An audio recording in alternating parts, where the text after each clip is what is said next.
In my experience, speaking to people about what gender looks like and feels like can only really be done through sharing a lived experience, for they are the only thing that connect us through the body and the mind. The affinity to say, I think... It's crazy to think that this is all going down at Hogwarts, that J.K. Rowling would allow a debate with this many trans folks to go down within the halls of Hogwarts itself. It's a wonderful day in the homiehood, a wonderful day for a homie. Won't you be my homie to Taro? We got subtitles on, and let's watch. Thank you, Mr. President, and thank you very much for the opportunity to speak in this, the first debate of the Union's bicentenary year. Your work and the work of the officers and the whole committee has been truly non-stop, and we can look forward to a fantastic term of events as a result. Okay, y'all, she's speaking fast. We're going back down to normal speed. And what a term it is to be having this debate. This House believes the future is post-gender. As well as International Women's Day, this term sees the 60th anniversary of women's membership of the Union, showing how far we have come since 1823, and also how much the world itself has changed.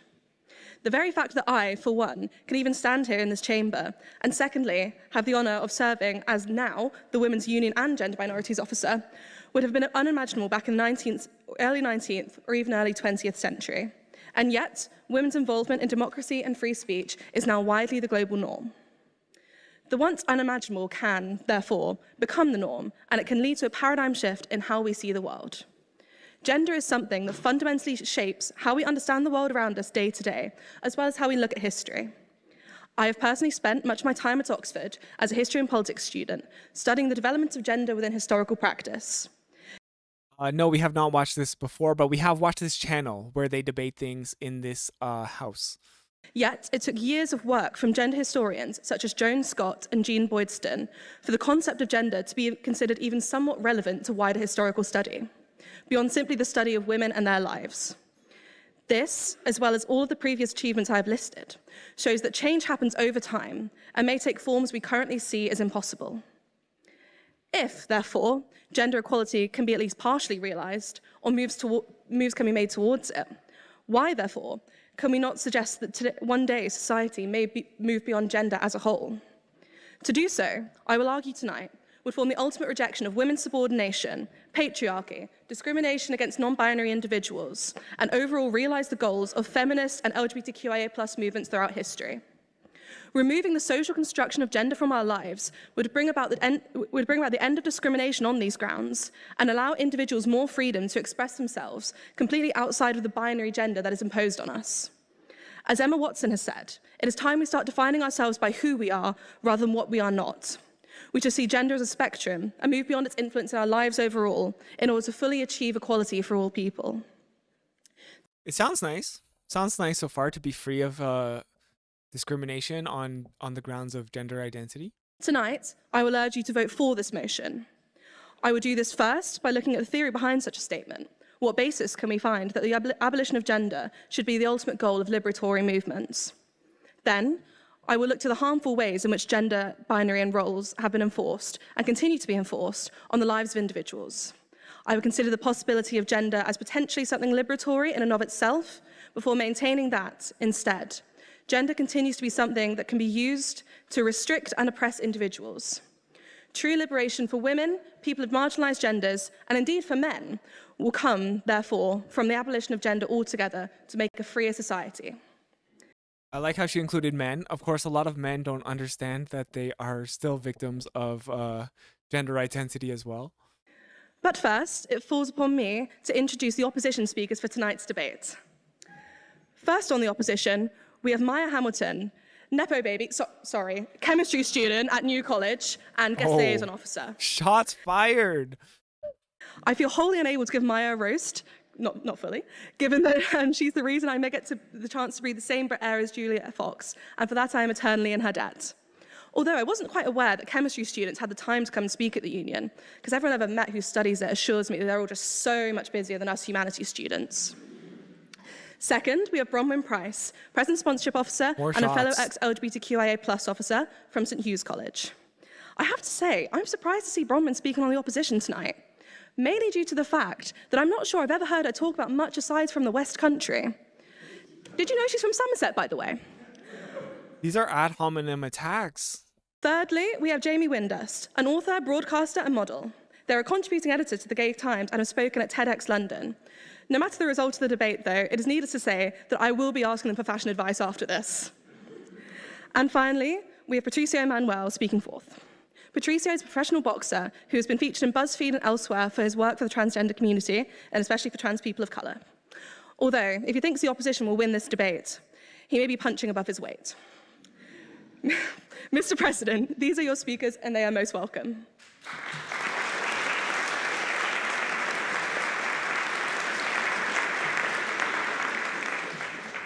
Simone de Beauvoir famously wrote in her 1949 text, The Second Sex, that one is not born, but rather becomes a woman. Judith Butler echoed this in stating that masculine and feminine roles are not biologically fixed, but socially constructed. There is no gender identity behind the expressions of gender. Identity is performatively constituted by the very expressions that are said to be its results. Both of these quotes show that gender is something that is socially constructed and often imposed onto people. Individuals are told from birth that they are male or female and are thus socialized into these roles throughout their lives. Girls are given pink clothes and dolls and told that boys being mean to them means they like them. Boys are given blue clothes and toy cars and told they cannot show emotional cry because to do so would be effeminate. That is true. These are all things that happen. Very, very clear to me that gender is a social construct. Gender is clearly something that society imbues into us. But what happens when individuals don't identify with the gender imposed on them at birth, or with any sense of gender at all? They are othered, they are oppressed, and they have their identity invalidated. Our current society's perception of gender thus arises as a means of control. Patriarchy is reinforced by keeping women and girls in their place, weak, feminine, powerless, endowing a sense of superiority to men, and persecuting all those who do not fit inside this binary. Women are paid less than men because of circumstances outside of their control, and often due to gender prejudices, despite laws against this. The laws, whilst they can influence social norms, cannot control them, and built-in prejudices remain. Surely there is a better way. Surely we should not be forced into abiding by this system that operates as a means of patriarchal control over individuals at all places on the gender spectrum. The acknowledgement of gender as a spectrum, I concede, is a significant step forward in widening our understanding of gender beyond this operation of control and of moving away from persecution of those outside of the binary entities of male and female. But why settle for accepting a system in which the oppression can still occur when we can move beyond this and escape this system of oppression altogether? To move beyond the system of gender would be to reject gender roles, the oppression of transgender and non-binary individuals, and overall allow individuals in society more a chance to freely express themselves outside the bounds of strict gender norms. Individuals would be able to wear whatever they pleased, present themselves as they wished, without any societal pressure to be perceived a certain way. No, thank you. The opposition will, no doubt, argue tonight that gender is a means of celebrations for individuals' identities. It is certainly true that gender as a concept has allowed for the advancement of women and people of marginalised genders, and allowed for real positive material impact on their livelihoods. Feminist movements throughout history, for example, have focused on a celebration of women and of their equal standing to men by taking what was used to oppress them and turning that back on the oppressors. Individuals may feel a sense of celebration in their gender, and it's not in my remit to suggest they cannot. I love being a woman. I enjoy, wearing a dress. I enjoy wearing my hair long. I enjoy everything that comes with the stereotypes of it. And I'm proud of my identity as a woman. It helps me to stand up against the subordination of us. But this does not mean we cannot continue to strive to be better. The wording of this debate motion is very significant. The future is post-gender. The progress that the feminist and LGBTQIA+ movements on gender have made is best continued through the abolition of gender as a whole. Equality is best achieved when these differences can be completely overlooked. Concepts that were created as a means of oppression, like gender, must be overturned for the oppression to end. Whilst gender may... I guess that is another way to frame this debate. Like, are you a gender abolitionist or not? Therefore, form a key part of individuals' identity and allow them to celebrate themselves. Perhaps we should instead find joy in our own individual identities and expressions. We should find joy in being able to move away from socially constructed roles set out to us from birth and embrace the true spectrum of gender and identity by abandoning any restrictions on it whatsoever. The late Bell Hooks, a favourite author of mine, wrote that if any female feels she needs anything beyond herself to legitimate and validate her existence, she is already giving away her power to be self-defining, her agency. It is our individual identities that constitute our existence and give us agency, not any sort of social categorization imposed on us. And now I might be a bad feminist to some for wearing makeup or a dress or having my hair long or listening to ridiculous amounts of Taylor Swift, but these are the things that form my identity, not my existence as a woman. The solution for feminists and others is not to restrict what people can or cannot do further, as the gender binary suggests, but to fight these gender binaries and roles altogether and move towards a society where the abolition of gender is a reality. Only in this circumstance will we be able to truly have freedom for women, people of marginalized genders, and as I stated earlier, also men as victims of the patriarchy. So, I have argued that gender abolition is the only real route to freedom from discrimination. We can not only be freed from the grips of patriarchy and oppression, but also be able to express ourselves and our identities much more freely if we see the abolition of gender and its constitutive impacts on society as the end goal of gender equality. The future is post-gender if our goal is one truly of equality and of freedom. So, I urge this House tonight to vote for the proposition, to vote for freedom, and to vote for a better society in which we can escape socially constructed roles, where we can be who we are, not who we are expected to be.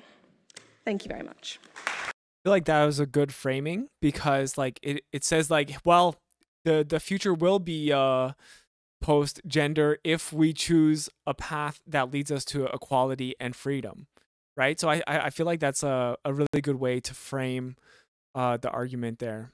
I think this is part 2 right here. Okay, excellent.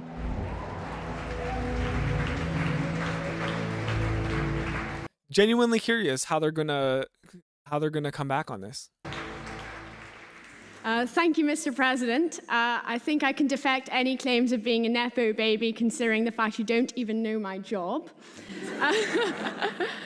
But anyway, I think from listening to Kira's speech, a lot of us can come together in this debate and find that, I mean, I was drawn to this personally because when I first heard this motion back in those really cold and depressing days of the VAC, I thought, I want to speak on this because I'm not immediately sure what I think. Unlike other things like economic equality, great man theory, I can't look at this motion and say, oh.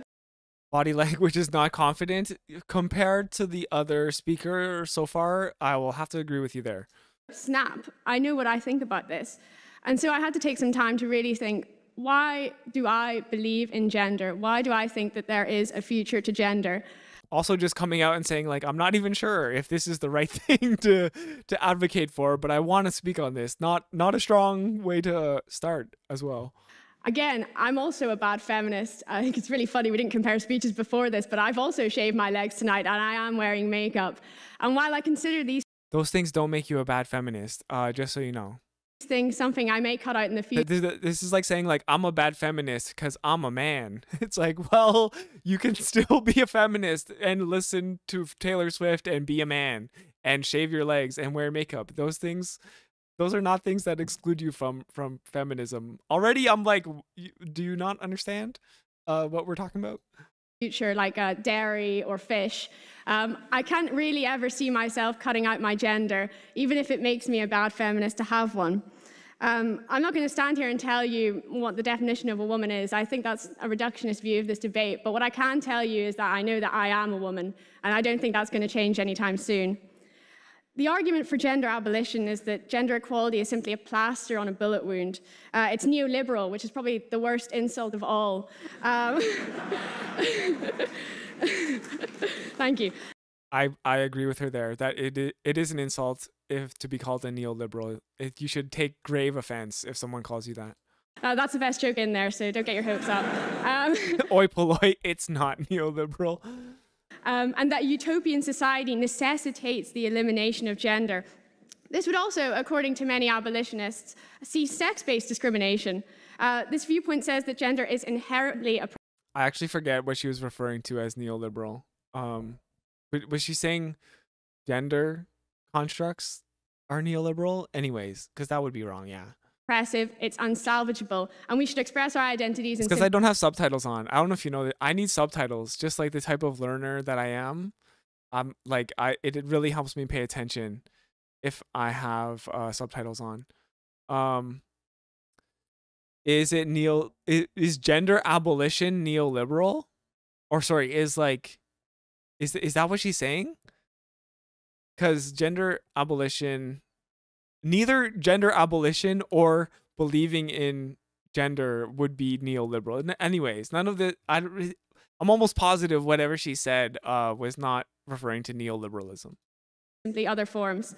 In this speech, I'm going to attempt to address each of these points and offer what I hope will be some suitable counter-arguments.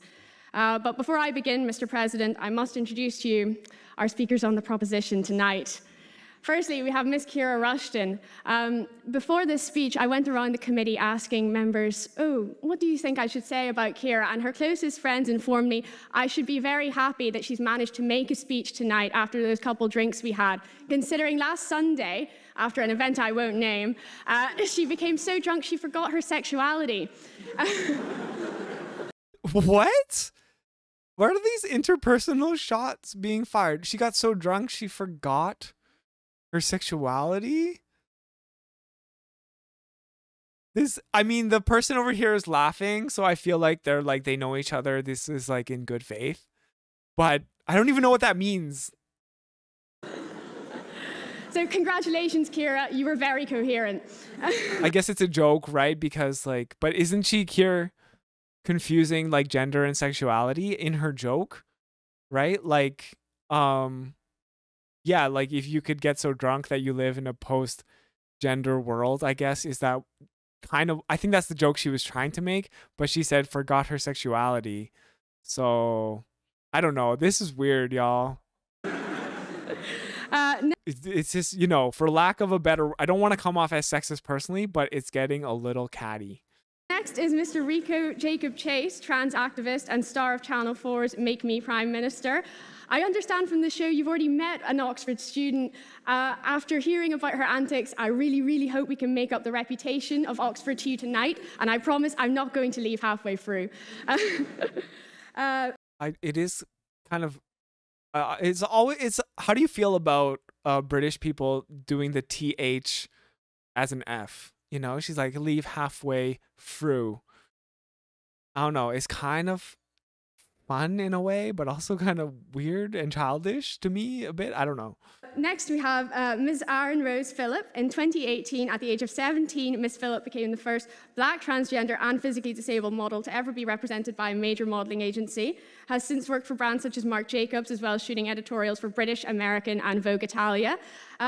When researching Ms. Phillip, it was really distressing to discover we are the same age, considering my greatest achievement is the number of places in Oxford I've chunned. She's chunned? What is this? What is this Brit speak? Grew up. Oh, churned. Oh, I see. Gross.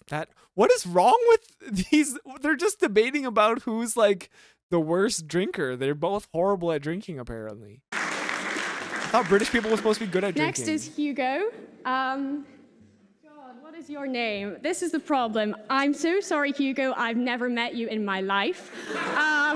Okay, I guess this must be part of it because we've never before watched the introductory speakers. We always jump to the final two on each side. So I guess they do take a moment and roast the other team.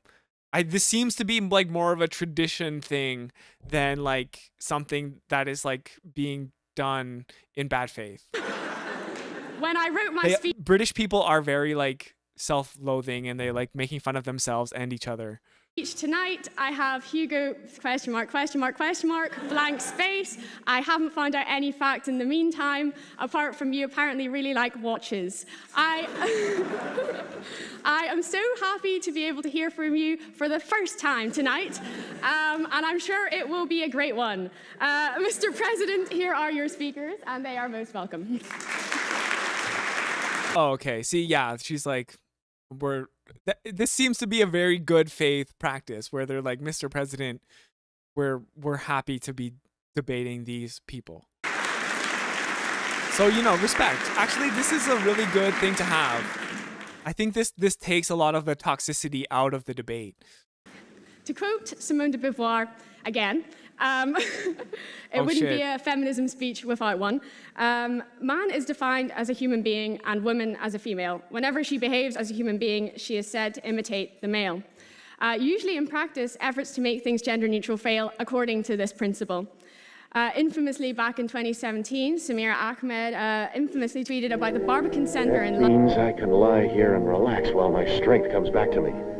Yo, thank you so much, Oi Polloi. 2 months. You know, we're gonna make it. We're gonna make it, I think, to like at least 12 months for sure. London, having toilets with the signs gender neutral with urinals and gender neutral with cubicles, leading to an obviously large queue outside gender neutral with cubicles. An ill-thought-out attempt to neutralize the bathrooms has led to those who could use the urinals having twice the options, which naturally punished mostly women.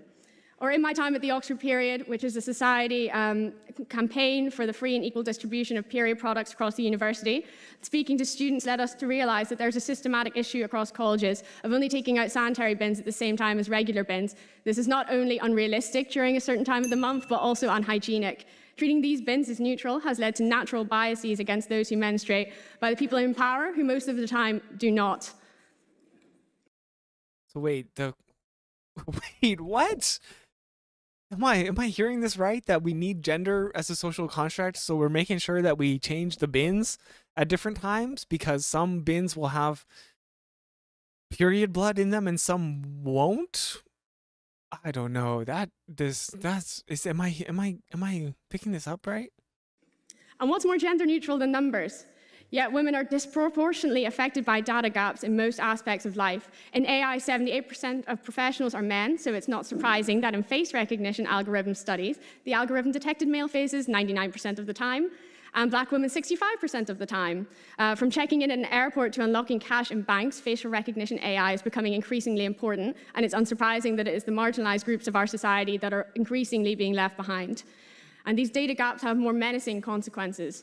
Crash car dummy tests do not take into account breasts in pregnant bodies. They prioritize naturally the models of adult males, and as a consequence, women are 47% more likely to be seriously injured in a crash and 17% more likely to die.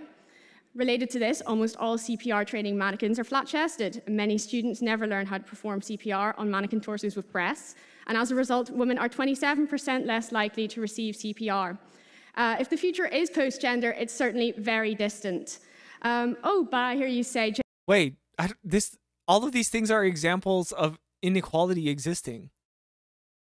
So, but isn't the other side saying, hey, we should work to make things more equal, and therefore, like, none of these problems would exist if we put in the work? So just because like AI has trouble identifying black women, we can't have more equality in the world because AI sucks?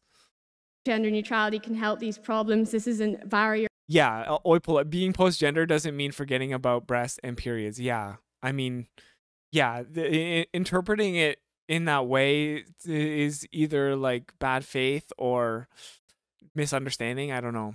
We can overcome. We can have these equal number of mannequins and also no concept of gender. But even when policies attempt to even this playing field, they still fail. Back in the 90s and early 2000s, there was a group of universities in the US which attempted to achieve gender neutrality through offering parents an extra year per child to achieve tenure from the typical 7-year period of evaluation. The idea here, naturally, is to tackle the fact that women are more likely to miss out on... Hey, what's up, Squidlicker? Thanks for following. ...career opportunities, as they're more likely to take on the burden of raising a family and hence losing out on working during a critical time of their careers. So this policy levels the playing field. Everyone stays at home for the same amount of time. This brilliant gender-neutral policy led to the probability a male academic would earn tenure at his first job to raise by 19%, while it dropped by 22% for women. The majority of those physically giving birth were women who used the year to recover their health on top of the pressure to raise the children. The majority of those who didn't give birth were men who used the year to get ahead in research for their career. And the evidence is simple. Gender neutrality does not and will not guarantee gender and sex equity. I think it's because... Wait, what? She jumped really quickly to, like, the evidence is clear. There will be no gender and sex equity. It's like, wait, is it clear? Because I've never been more confused. I don't understand what's being argued. Shouldn't there be more genders? I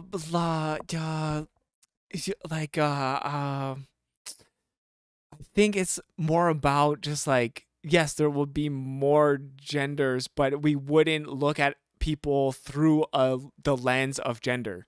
We wouldn't look at someone and be like, oh wow, they're a man, or they're a woman, or they're a trans man or a trans woman. You would just look at them, and society also would look at them, the law would look at them as a person, and they wouldn't get paid less because they're a woman. They'd get paid the same as everyone because they're a person. I understand it's probably a bit it's a bit confusing because like you were advocating for the rights of trans folks and women, but like also to be a gender abolitionist means like progressing so far beyond that everyone would just be like humanized, so they don't have to take maternity leave. Also, what about two men who have a baby? Yeah, you still get maternity leave. Yeah, a lot of genders have always existed. It's only colonizers that debate this. Yeah. I don't know. I feel like it's debated. I don't know what you mean by the colonizers, but yeah, I mean it's multiple genders have existed throughout like the dawn of like humanity, so, and even beyond that in nature. So become pretty predictable fact, like I mentioned earlier, that the union will have one feminism debate per term, and I guess this is it. But if I were to classify this debate and compare it to others, I wouldn't necessarily choose those that we've had previously on porn or hookup culture. I think a more accurate comparison would be one to religion. So, the future is atheist. I don't know about you guys. I know most of us consider ourselves.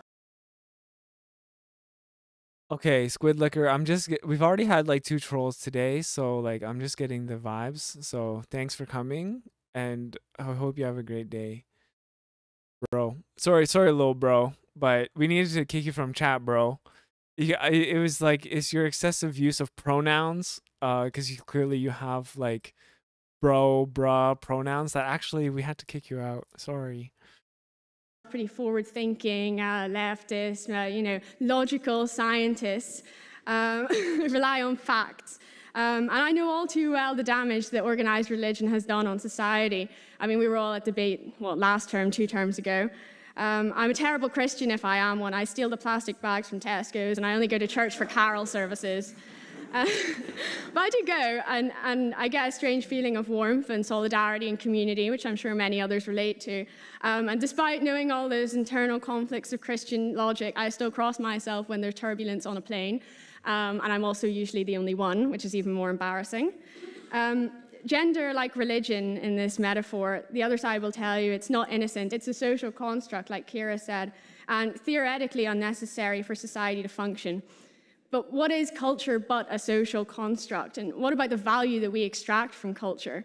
And who's to say what is worth sacrificing in our culture? I mean, who are we in this room to claim, for example, that Two-Spirit identities of Indigenous North Americans are outdated and unnecessary? And what of the comfort? I don't think that gender abolitionists would argue that we're trying to abolish Two-Spirited Indigenous people.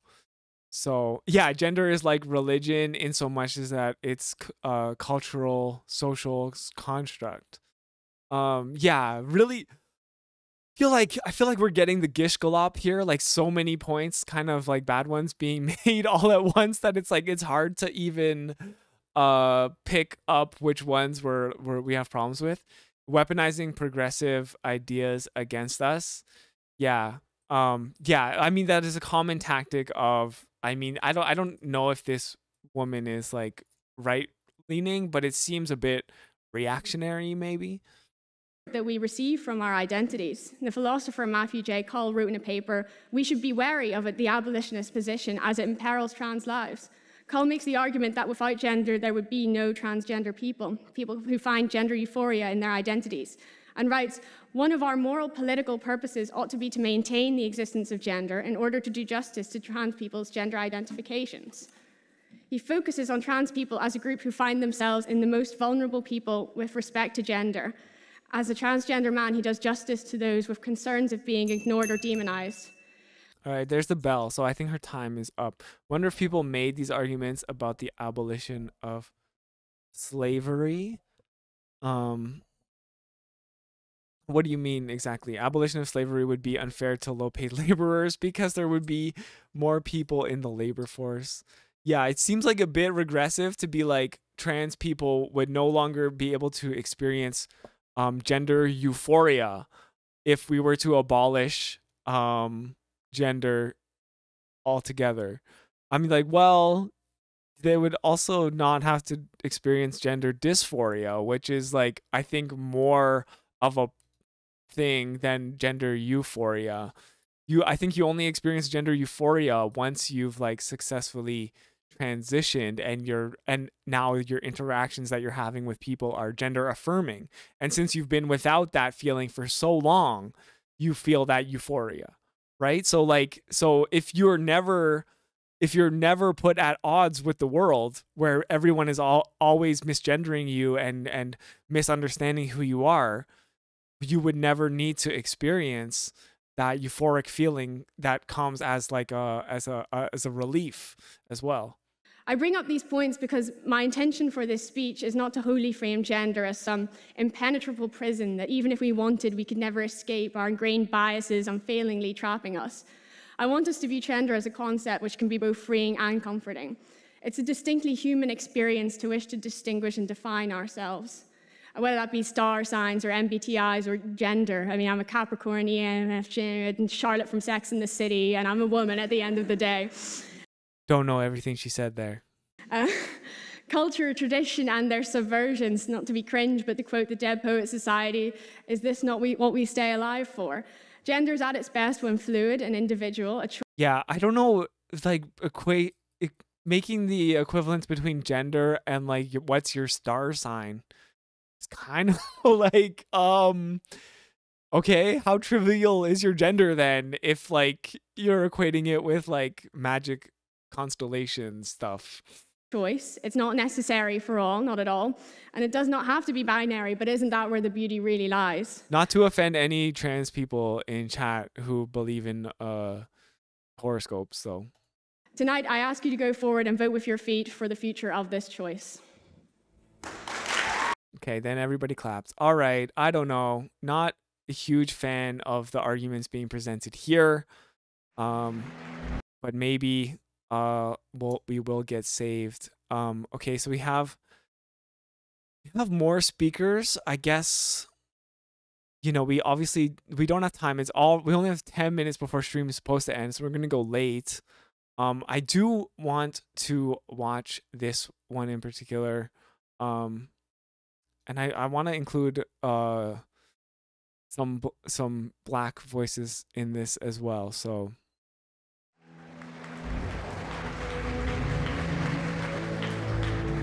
I do, however, have to go to the washroom. I will be watching, even though I won't be here.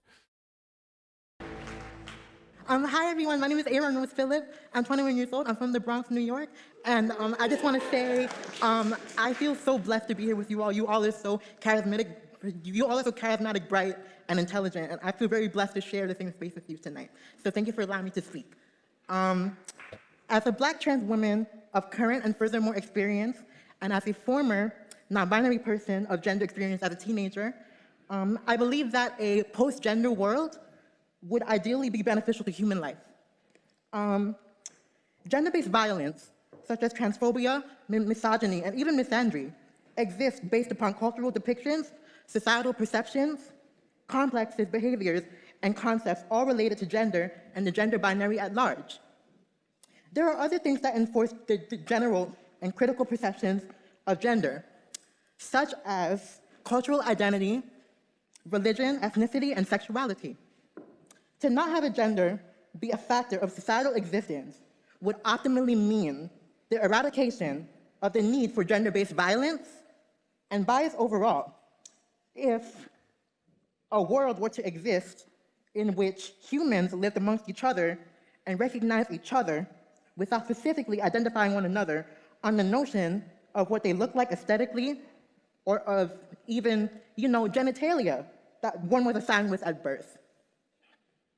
To exist in the world in which the characteristics of what we consider feminine, masculine, or non-binary, aesthetically and or physically, can make space for itself without it being labeled or defined by gender or sex, would not only create space for open gender expression and freedom without judgment from others, but would also eradicate the violence, preconceived negative perceptions, and concepts of gender society has created throughout history to oppress and colonize humans. In my experience, as a person of former non-binary experience, it was very difficult to garner respect and understanding towards and in regards to my own identity during that period from much of the public and much of the people that I was around. It was very hard. And non-binary and gender non-conforming folks face a disproportionate amount of stigma, disrespect, and bigotry from society for being the individuals that they are, in real life, on social media, and in visual media as well. I know of the ways in which non-binary people sometimes have to constantly reassure their identities and pronouns to those around them in various social and even familial settings, because nobody seeks to take their identity and experience seriously. This was largely my experience growing up as a tween to teenager until my second transition as a trans woman. Much of society will try to discredit gender nonconformity and being non-binary as something that logically to them doesn't make sense, specifically regarding the umbrella of pronoun usage and respect that is beyond the binary. And I believe that if gender as we know it and the constructs surrounding it didn't exist or were eradicated from society, it would no longer be taboo or inherently different to exhibit one's nonconformity of gender or gender expression, and create room for much acceptance and understanding instead. As a Black trans woman, a genderless world for me would mean existence without having to even adhere to gender, out of only having the option or perception of other humans the way I desire to be perceived. It would be a safe, idyllic, and peaceful existence. A limitless experience for everyone in the world that would be involved. Thank you, everyone. But I have to say, I think I agree with this. That it would just mean that like you would never have to. It would just. I think it means that like it would never be an issue. You know, like you would just like always, be affirmed as your gender.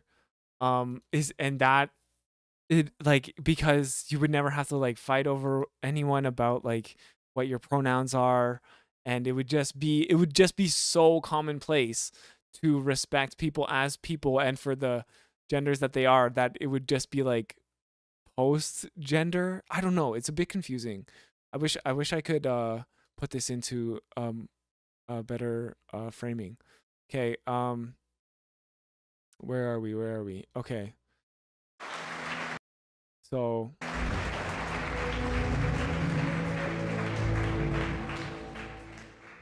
when I was preparing for this debate, I was watching some videos and, of course, was watching Angela Davis. And the first thing she said was, during one of them, "It's so cold in here." And I laughed at it, and now I'm freezing at this point. I came from LA, so it was like 80 degrees in Christmas. So this is a big shock. all right, we got New York and we got a West Coast, East Coast battle happening right now. First off, I just want to thank the Oxford Union for having this conversation, for having me. It is really nice to not debate my existence, and that's usually the conversation that we're having. I feel like we're actually in alignment a lot of the times in terms of those who are People from California are soft. They can't take the cold, that's why. defending this motion. I also kind of want to thank the WBC. The real question is, can we live in a post East Coast, West Coast future? They are the World Boxing Championship who decided to create a whole transgender league, despite the fact that I have been consistently fighting cisgender men since well, aspiring since 2013 and keeping me top of mind. So I think that's the reason why I'm kind of here, is it kept me in the news. So all the people with the transphobia, I appreciate it. You're keeping me relevant in this world. So it actually was really hard when I was emailed about this proposition, mainly because I see a lot of why a post-gender world would be great. I'm in definite agreement that patriarchy sucks. It harms everyone. I agree that there are too many inequities in this world. I believe that non-binary and those who do not consent to being gendered at all are very relevant.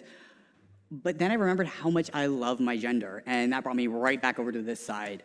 I really, really love being a man, and I have fought tooth and nail, and I definitely think that's punching above my weight class with that, to be able to stand here and say, like, I am a man.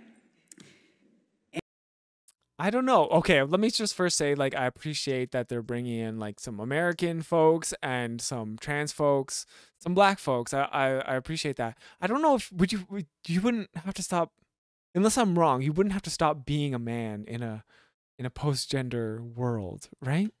And, you know, I definitely don't want to be in a world where we limit people in terms of what they can do because of their gender, but I also don't want to be in a world where we limit people's ability to identify themselves.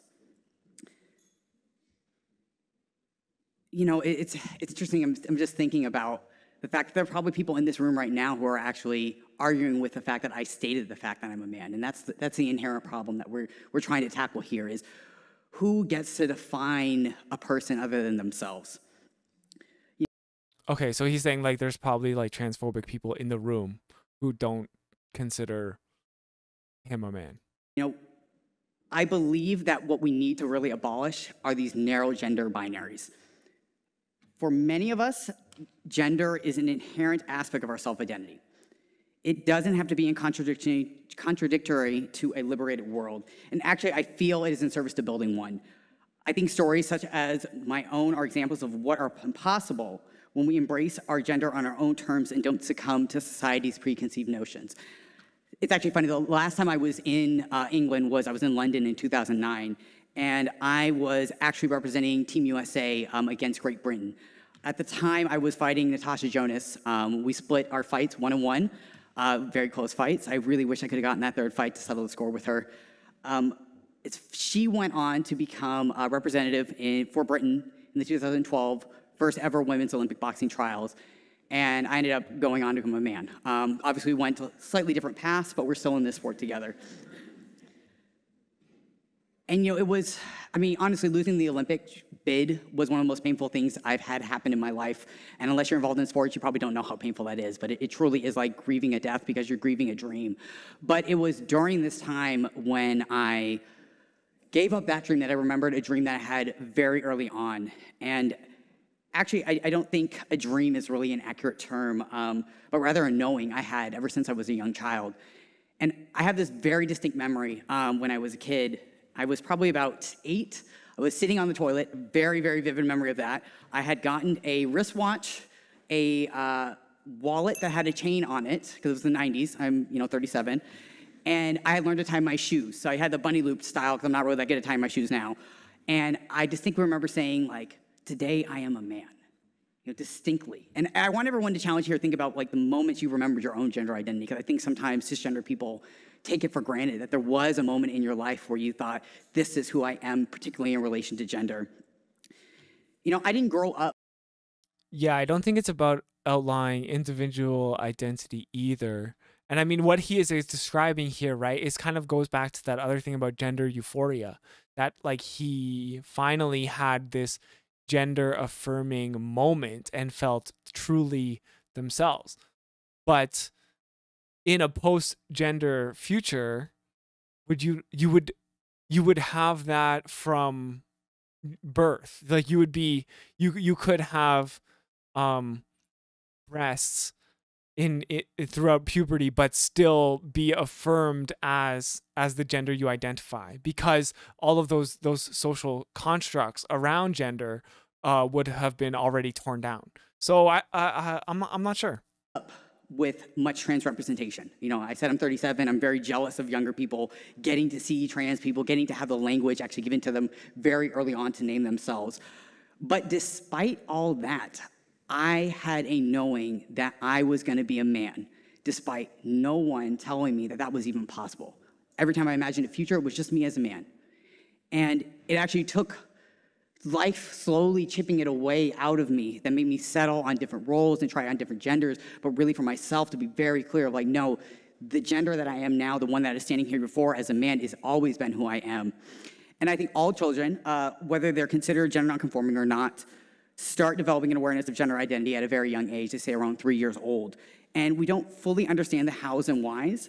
I'm definitely not a biological essentialist. I don't think you just come born knowing that right away. I think humans are way too complicated to be distilled to something that simple. But I also don't think that it is the sole responsibility, or rather the sole influence of societal influence that gives people their gender identity. And I think actually trans people are an example of this. While I may have been influenced by certain cues by society of my gender identity as a man, my self-knowledge of that I would grow into a man was certainly not a symptom of society's conditioning. There is an interesting study by Christina Olson, who has been conducting long-term research on transgender children, and her study is proving what so many of us have experienced and voiced regularly, that we start developing a strong gender identity in childhood just as our cisgender counterparts. One particularly interesting point in the study's conclusion that self-knowledge of gender identity is the cause of social transition, not the consequence.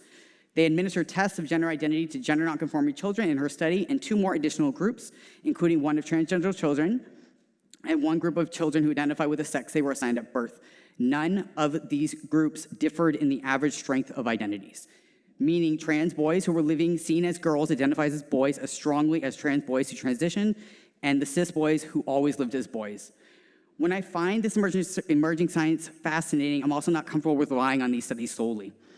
I think, though, it's in alignment with not only our personal experiences, but the historical and cultural examples of gender variance throughout the world. The concept of the gender binary is not a universally accepted truth, despite what the edited history of colonization would want you to think.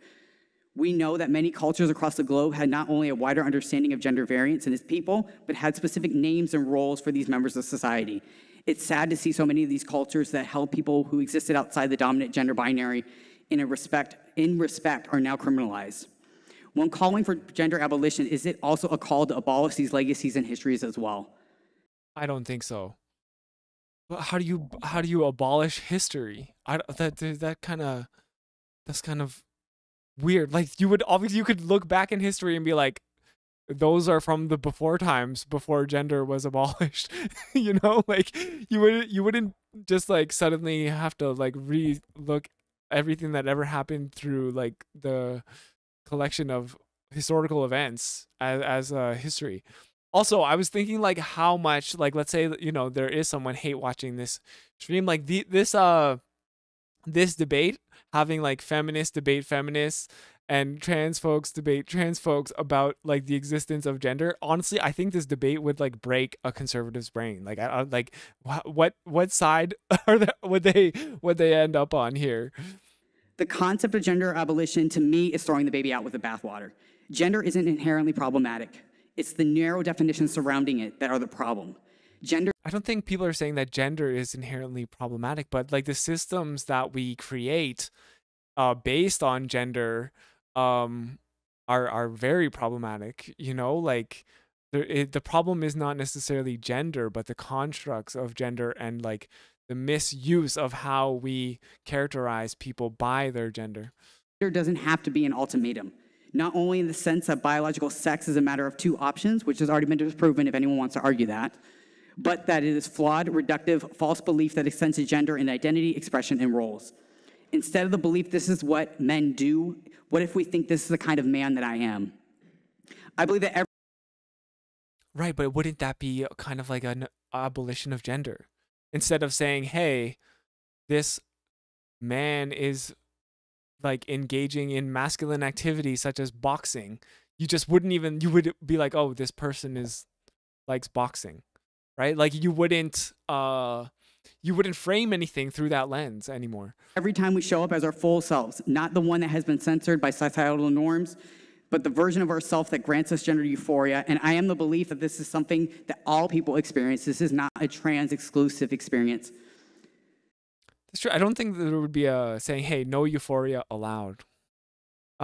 It's insane how much of this stuff is imposed on small kids. Oh yeah, for sure. Like you paint the room blue or pink, or the whole gender reveal party thing, and like, oh, you're playing with dolls and you're playing with action figures. You know, it's like, okay.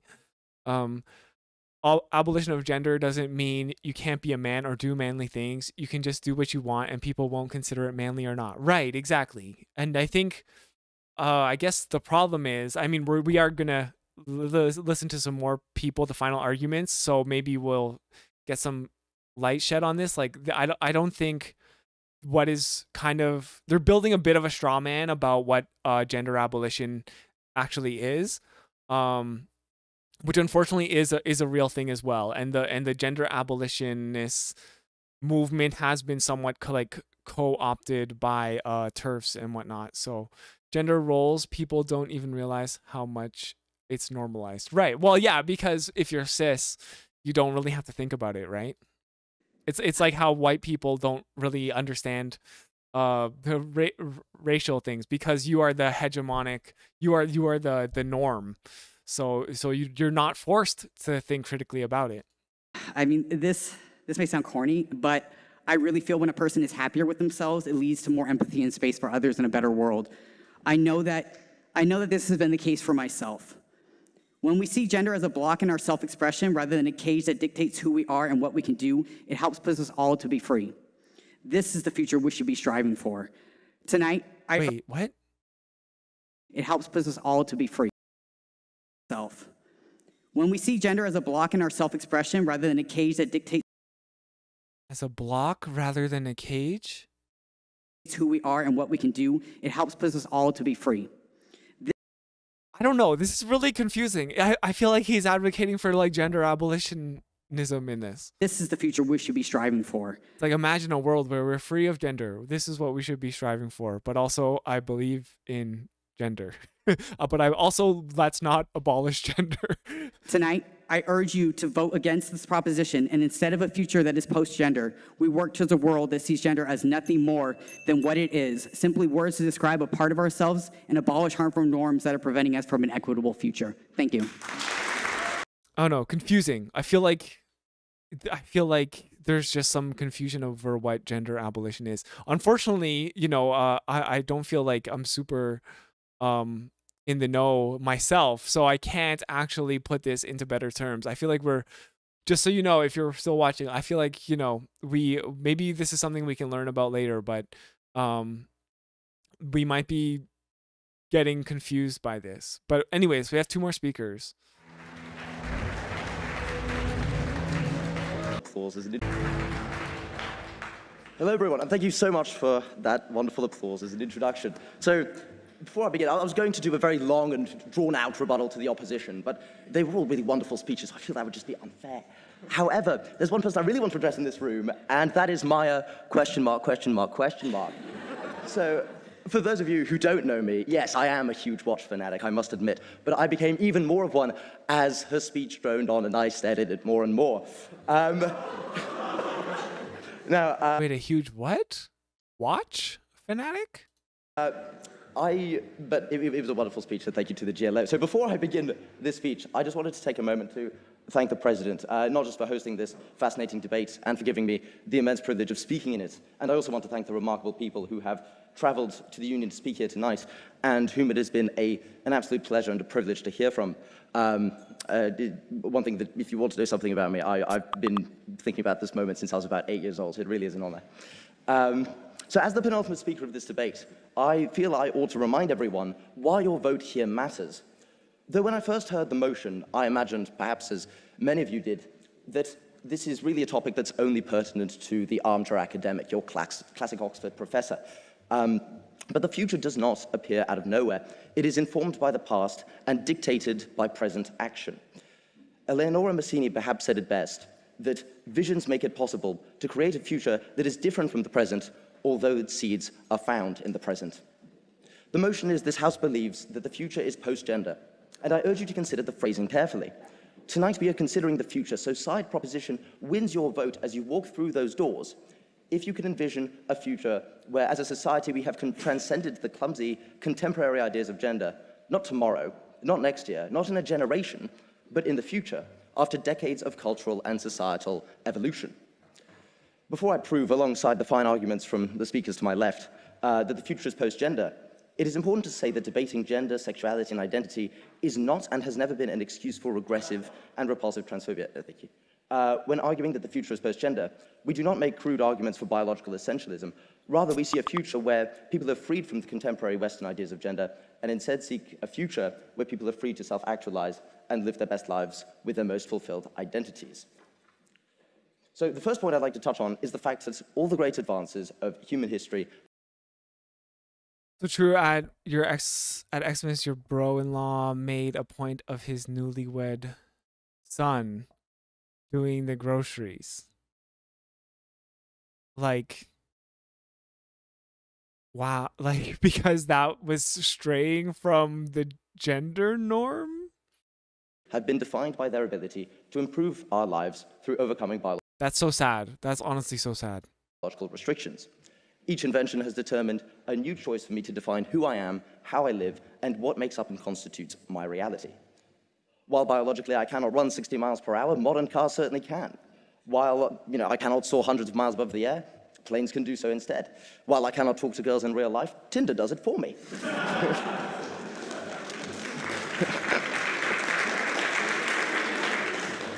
The reason modern technology has become such a crucial part of modern life is that it allows us to transcend our biological limitations. The same can be said for hormone replacement therapy, puberty blockers, and gender-affirming surgery. Oh man, people always do that with little kids. Like, it's like, yeah, it's like, oh, you're gonna be a little heartbreaker, aren't you? It's like, oh, okay. Past impossibilities, but present tools at our disposal to make life better for those who choose to use them. With every passing day, the few STEM students who have made it here to this chamber tonight and are procrastinating the 10th problem sheet of the week are creating a better world. But with each technological development, we blur the lines between what is biological fact and authentic future. With the advancement towards gender becoming solely optional now, the meaning behind the strict divisions between genders are becoming more translucent. It seems only logical that the next step is the removal of any restriction altogether and allow for completely unlimited self-expression. It is crucial to note that our side of the debate is not necessarily arguing for a world in which gender as a whole is abolished tomorrow. I'm sure that every person standing at this podium has always chosen their gender with care and their representation with care. And it is one of the few ways we have available to us to change the fundamental realities of how everyone else views us. Not only do we choose our pronouns or gender title or choose how we express different aspects of those gender expectations through our outward appearance, it is all part of the composition of who we are. It is clear that gender has given us the gift of self-selection from existing choices. In fact, until recently, just 2 options of self-selection. However, by eradicating the suffocatingly limited parameters of man or woman, we allow, or any other gender for that matter, we allow for a more rich and diverse existence where we can choose who we are independently of assigned sex. By going above and between those 2 and many categories of gender, we allow for everyone to have the power of self-creation rather than just self-selection. When we now ask I like that. I like that. the question, what is a woman? Any layman like me struggles for an answer, and any academic in the field even more so. The biology underlying I think that was a shot at what's his name? Matt Walsh, the whole What is a Woman documentary. So yeah, it's actually a very difficult question to answer, or very easy, depending on who you ask. the question hasn't changed since the birth of the first Homo sapien, but the societal ramifications of those realities most certainly have. I believe that whole what is a woman thing, it stems from the question of like, what is a chair? Like, how can you define a chair for exactly what it is without including anything else in the definition as well, right? So like, how do you say that a chair is not a stool or the ground, or, you can turn your human body into a chair for someone else? How do you define something so specifically and so kind of like contained that nothing else can also be included in that as well, right? And then how do you define man or woman? And really what it comes down to, I think, is like self-creation, right? It's like, well, a woman is a person who identifies as a woman, right? And it really can be just like that simple. And what is a man? A person who, in good faith, obviously you can lie, and that's what conservatives or people who don't believe in this will do. You have to obviously identify in good faith as a man, and then therefore you are a man. It really can be that simple. However, one describes the stereotypical man as strong, assertive, competitive, and inevitably leads to the implication that women or any other gender are not that.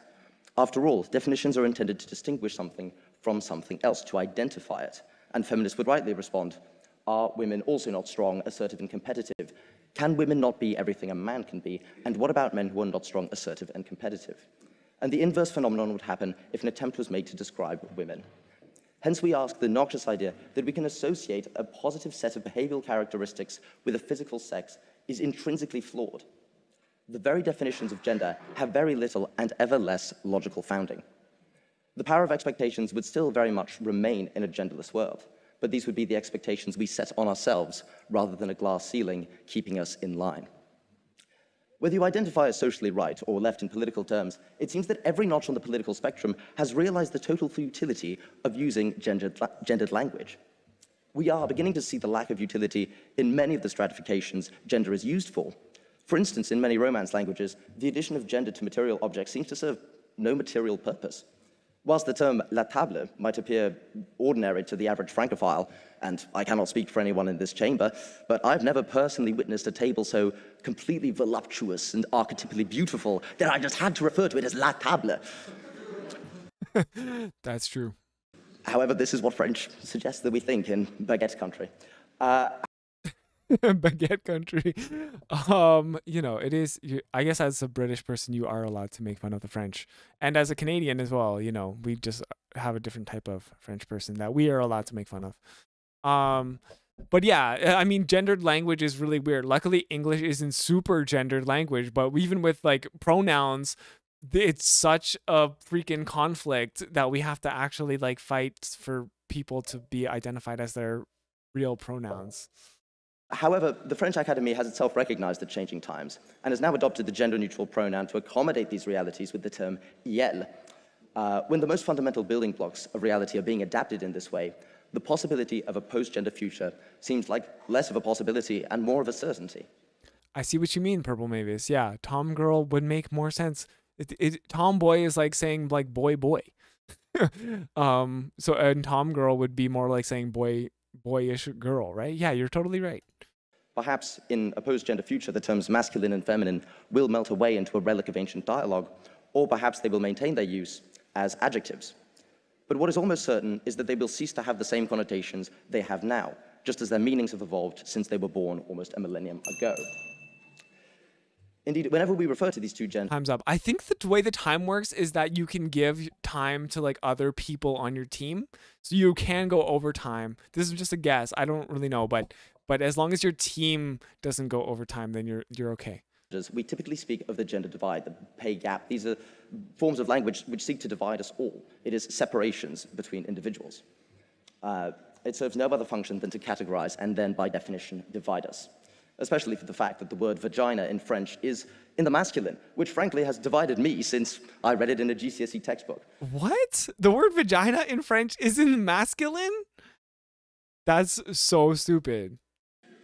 It has been said by far better people than I, in far more eloquent ways, that the goal of Western ethical history is to remove the stigmas that separate us and others so that the content of the character is all that remains to be judged.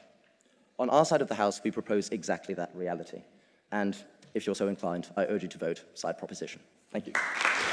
All right, that was I liked the arguments there. Okay, last one. Here we go. The end to the gender question. From Jamie Windust.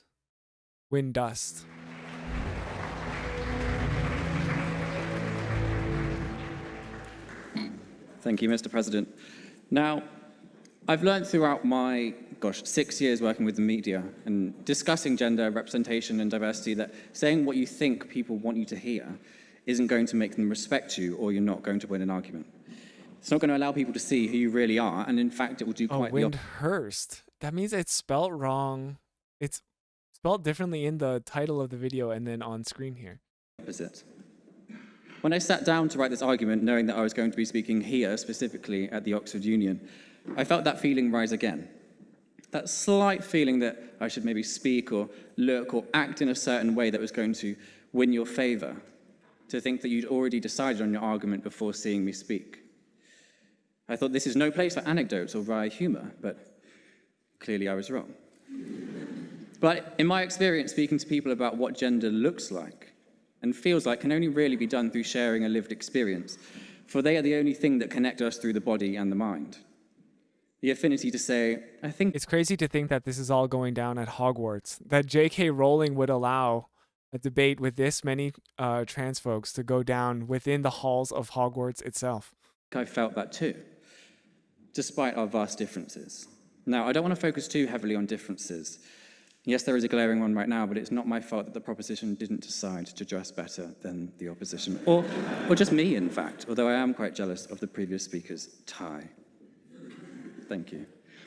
But let's be real and look at this argument itself. To take this argument apart, I want to really visualize what post-genderism might look like. Now, it's a phrase and word that is often attributed to trans people rather than one that is claimed by them. I don't say those words out of my mouth, yet people presume that I would. As a non-binary person myself, often when I share that with people for the first time, they expect me to desire a world that is post-gender. There is an expectation that I'm almost flippant or nonchalant about gender. An assumption that by identifying outside of the gender binary means that I and every other person on this planet must think that way, or that if I see boys wearing blue and girls wearing pink, that I will suddenly come out in hives. A picture has been painted, yes, of unethical debates across the media that trans and non-binary people are like gender cybermen, wanting to recruit fellow cisgender people into their ranks. One tap on the shoulder and suddenly any notion of the gender binary will disappear. But nowadays, I don't see it like that at all. Identifying outside of the gender binary for me doesn't mean that I am existing outside of gender itself. It just Yeah, we'll try not to be influenced by the drip, but the drip is fantastic and it's making their arguments stronger somehow. So means that the social construction of what it means to be a man or a woman doesn't quite fit me. This idea that trans people desire complete removal of gender from society is an illusory tale that many right-wing politicians and commentators use to sink cisgender people who don't believe that trans people exist deeper into their own prejudices. A tool used again to paint a picture of a very specific picture that transness is an illness, a curse that spreads through society, eradicating anything that is gendered, rendering it obsolete rather than a beautiful expression of self, which it can be. Again, if we were to really visualize what a world might look like if it was post-gender, what would happen to the people who are happy with the gender identity that they subscribe to? Do we serve them a I think they'd still be okay. very polite eviction notice, asking them to leave the place as they found it with a deep clean and move into this chic loft installation called post-genderism, which... I don't know. I don't think post-genderism is an authoritarian thing. It's quite the opposite. I think would be foolish. The proposition will say that a post-gender society will allow people of all genders to be free and exist in a way that doesn't have parameters or boundaries, and I understand that sentiment entirely. But to be able to be free in oneself doesn't mean that one must therefore remove the social construction entirely. Destruction and removal of gender in society doesn't mean that suddenly everybody will then be treated equally, as my speakers have discussed. Now let's say... Well, there would still be like other intersections that we should work towards also abolishing. Take a look at masculinity, for example. In 1994, Roger Horrocks was one of the first psychotherapists in America to talk of a crisis of men in masculinity in Western culture.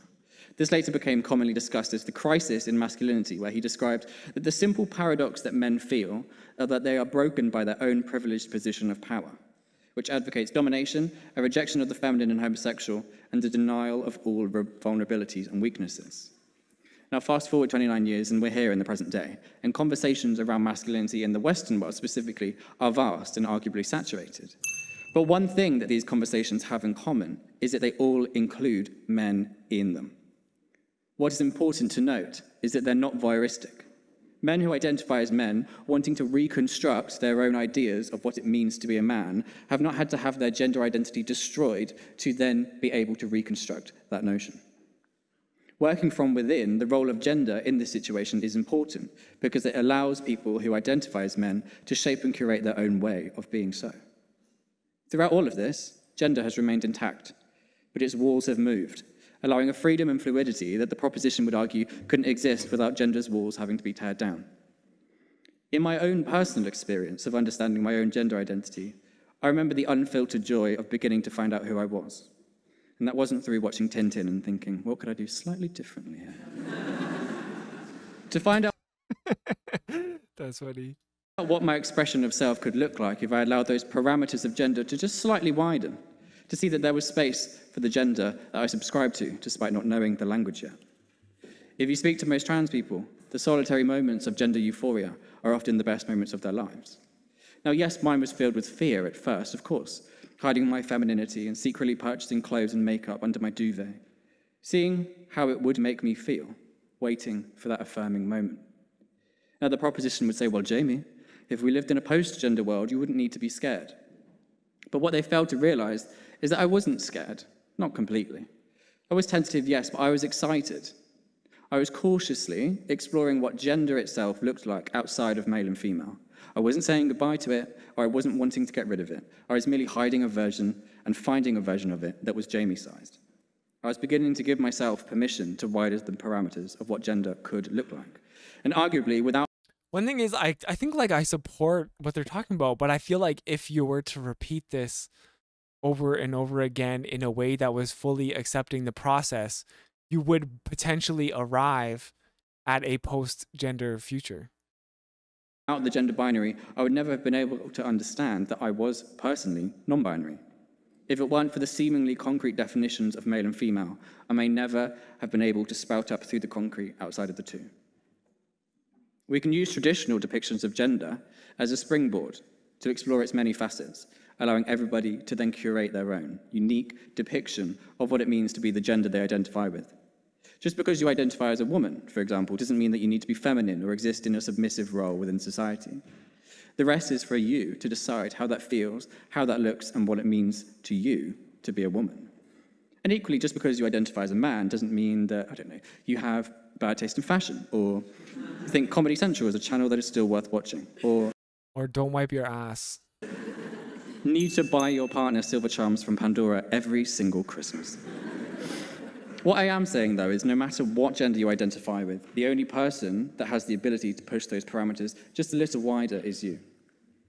Gender acts as a grounding point for many to find community and connection, to feel safe, to feel warm, and to share the same lived experience as others, as well as learn from those who differ. I applaud the intellect and commonalities that we all share here today. From the age of 13 up until now standing here before you, I have always had the doubt that being trans or being queer has meant that I will never be able to feel like I am the same as the rest of the world. That this difference is too big, so big that it gets in the way of being loved. But by befriending gender and remembering the permission that I granted myself all those years ago to allow the parameters of gender to move and flow as I moved with it, means that I will always be grateful for the role that gender has played in society and in my life. Without it, I wouldn't be able to connect, learn, and love those around me. Without understanding my own gender identity, I would never have come to the realization that difference is something to be adored and uplifted. Without gender, I would never have come to the realization that difference doesn't negate unconditional love, it fosters it. Thank you. All right, that was good. Although I swear that this debate is like a lefty psyop, because I'm pretty sure in their own way, both sides have concluded for gender in favor of gender abolitionism. So just in a bit of a different way. So I don't know, something I think maybe I'll need to do more research on. Maybe we could even talk to someone who is a gender abolitionist. I think that might be the best way to learn more about this. Can understand if someone might see the future without any identity in a totalitarian society. I keep seeing older photos of people all looking the same, similar to Mao's China. Okay, yeah, right. I guess right. Being free to express yourself is like and having a diversity is somewhat of a idealistic society as well. And yeah, I can see what you mean. A future without identity would be totalitarian. But again, I think gender abolitionism is not saying that there's no room for people to be different. I think it's saying that there's so much room and it's so accepting, is that we no longer perceive these things as lines of division, because there's because the both the last speaker that we just heard was arguing in favor of like gender fluidity, right? And it's like, okay, being able to move around and experience different gender expressions and finding the one that fits you, that is why gender was important, because like having those different boxes and trying them on was what allowed them to find their identity, right? So I don't know, to me that sounds like gender fluidity would be part of like gender abolitionism. I don't know. Again, not an expert on this subject. If you're listening out there and you would like to come on the show and talk to us and teach us more about gender abolitionism, I think that would be a great conversation to have.